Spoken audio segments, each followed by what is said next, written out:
Assalamualaikum warahmatullahi wabarakatuh. Selamat pagi, selamat siang, selamat sore, selamat malam semuanya. Perkenalkan, nama saya Khairon. Saat ini saya sedang kuliah di Universitas Cyber Asia pada program studi informatika.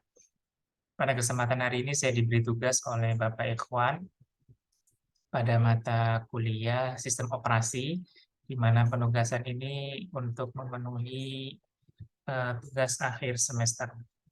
Izin share script.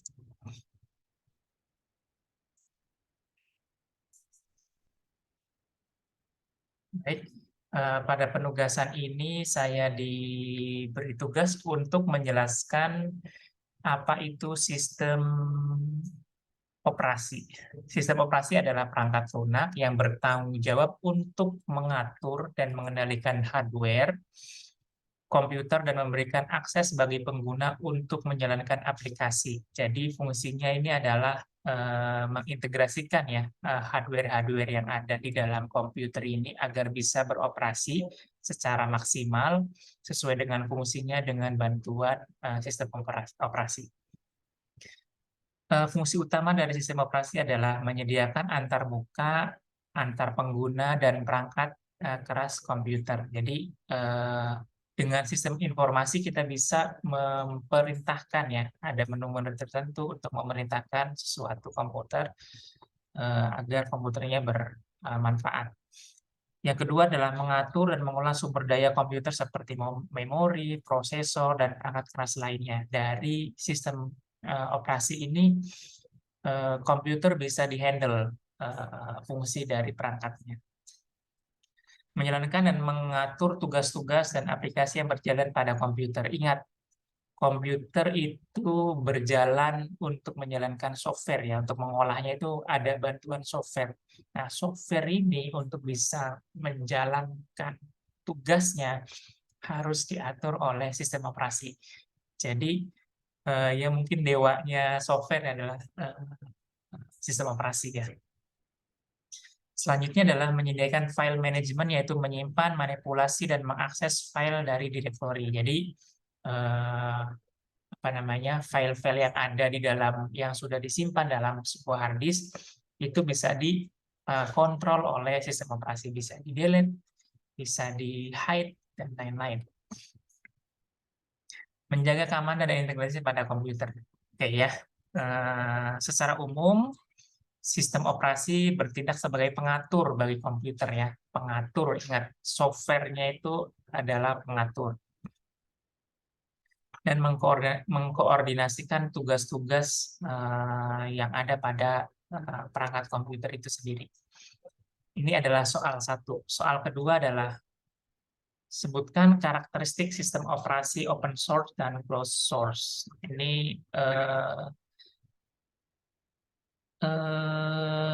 Ini pada umumnya sistem operasi itu dibagi menjadi dua, yaitu sistem operasi berbasis open source dan sistem operasi non-open source sebetulnya ya.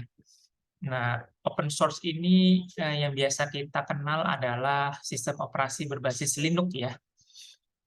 Sistem operasi ini mempunyai karakteristik source code-nya itu bisa diakses oleh publik ya. Artinya siapapun bisa mengakses source code-nya untuk dikembangkan.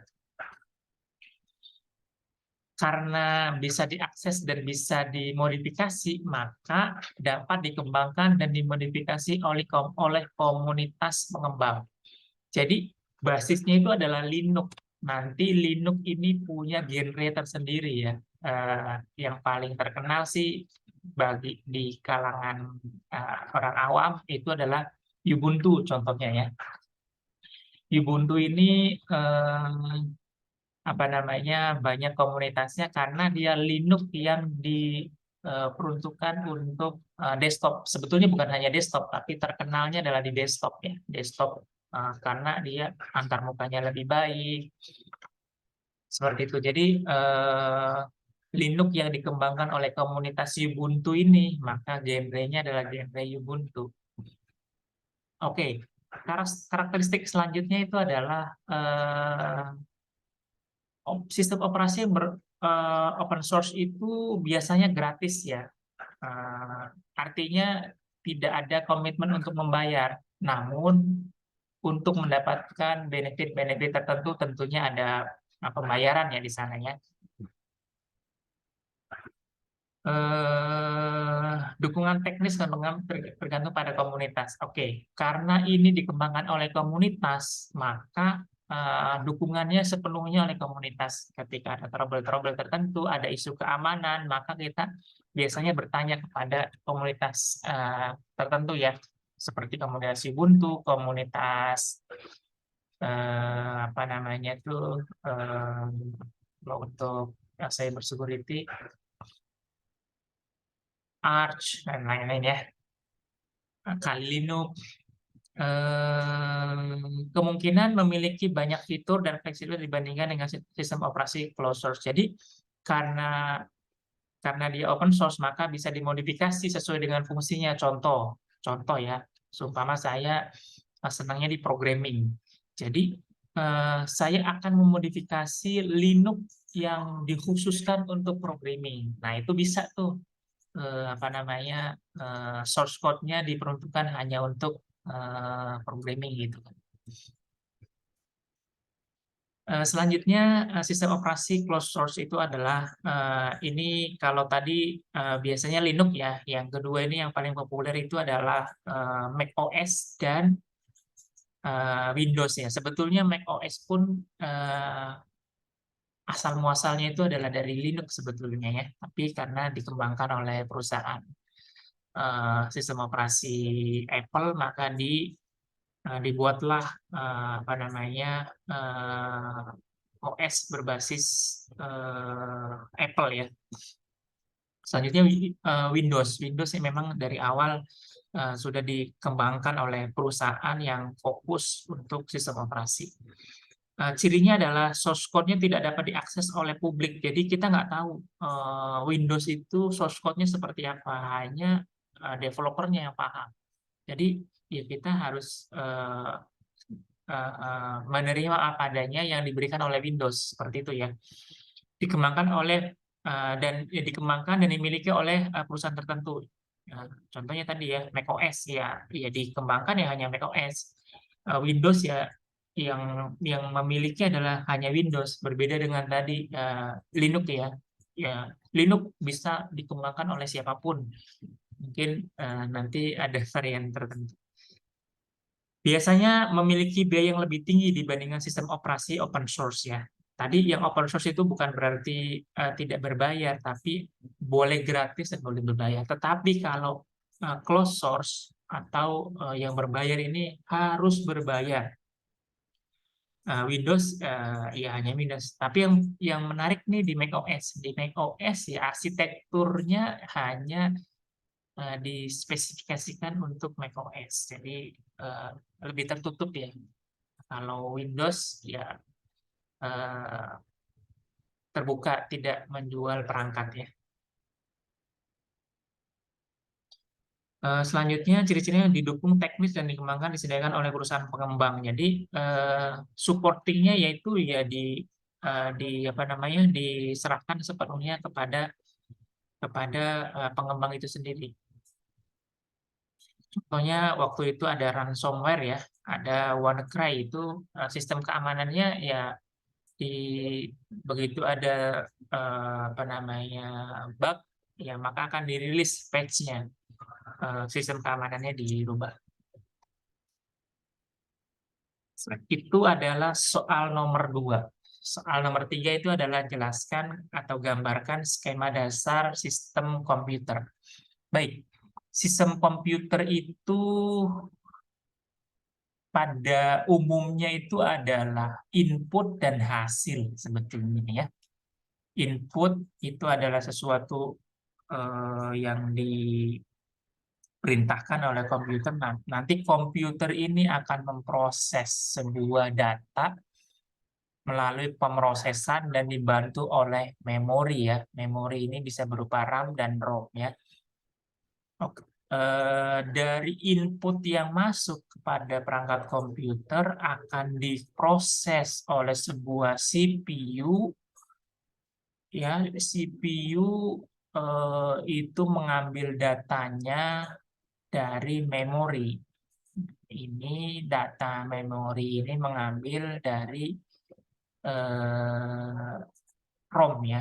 Memori RAM mengambil data dari ROM. Eh, Data sebagian itu disimpan dalam RAM karena kecepatannya tinggi, maka disuplai ke CPU.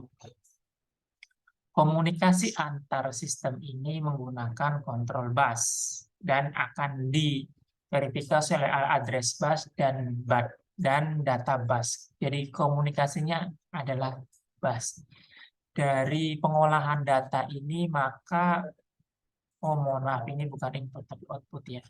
Maka keluarlah sebuah output ya. Output itu eh, perangkat yang bisa kita nikmati seperti monitor, printer. Kalau input tadi seperti keyboard, mic, dan lain-lain ya. Begitu skema sistem komputer.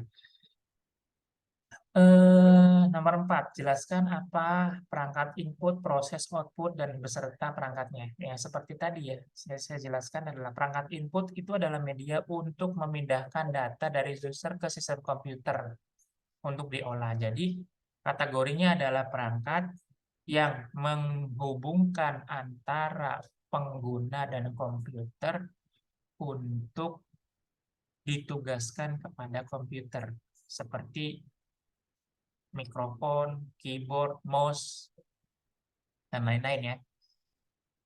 Perangkat pemroses, yaitu prosesor, itu berfungsi mengendalikan operasi komputer dan melakukan fungsi pemrosesan data. Langkah-langkahnya seperti mengambil instruksi yang dikoleksikan secara biner dari memori utama. Ya, dari sini ya, CPU mengambil data dari memori.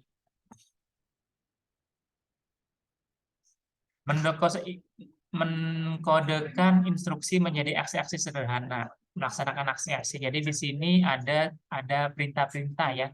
Nah, secara umum CU itu adalah control unit berfungsi mengendalikan operasi yang dilaksanakan sistem komputer, lalu arithmetic logic unit untuk komputasi, yaitu melakukan operasi aritmetika dan logika. Aritmetika itu seperti penjumlahan, 1 tambah 1, tapi logika itu adalah lebih besar, lebih kecil, sama dengan itu, harus logika.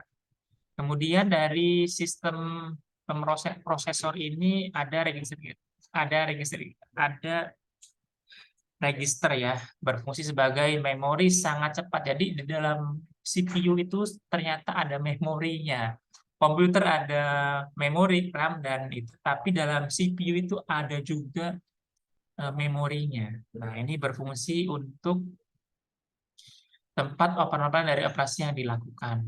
Perangkat output, ya seperti tadi saya jelaskan ya, perangkat output itu adalah media yang dibutuhkan untuk diteruskan kepada pengguna setelah dari hasil pemrosesan sebuah data ya.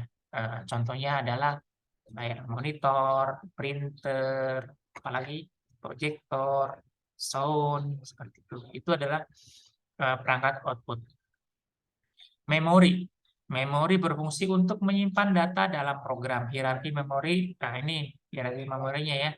Ada register chat memory, main memory, disk ya. Memori yang melambat seperti magnetic tape, optic tape. Setiap kali memproses data, pemroses harus membaca instruksi dari memori utama. Nah, ini dari sini ya. Jadi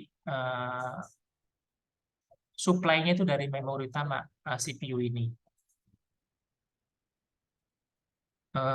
Kecepatan eksekusi ini akan meningkatkan kinerja sistem. Konsep ini diimplementasikan antara lain berupa sistem data yang tadi.